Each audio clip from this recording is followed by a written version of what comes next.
सायली सेकिंद्र वानखेडे. आदिवासी धर्म व जादूमधील भेद. पहिला, जादू ही वैयक्तिक क्रिया आहे, तर धर्म सामाजिक दृष्टिकोनाद्वारे पूजा करते. धर्मामध्ये संपूर्ण समाजाच्या कल्याणाचा विचार असतो, परंतु जादूमध्ये तसे दिसून येत नाही.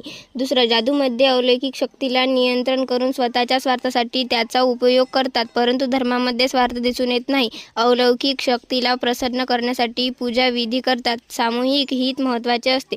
तिसरा, जादूमध्ये भय, हावभाव, अभिव्यक्ती भावना असते. धर्मामध्ये पवित्राच्या भावना असते, मन शांत होते. चौथा, जादूक्रिया करताना जादूक्रियेत पारंगत व्यक्तीच ती करू शकते, परंतु धर्म हा सर्वांसाठी असतो. धार्मिक विधी कोणतीही व्यक्ती करू शकते.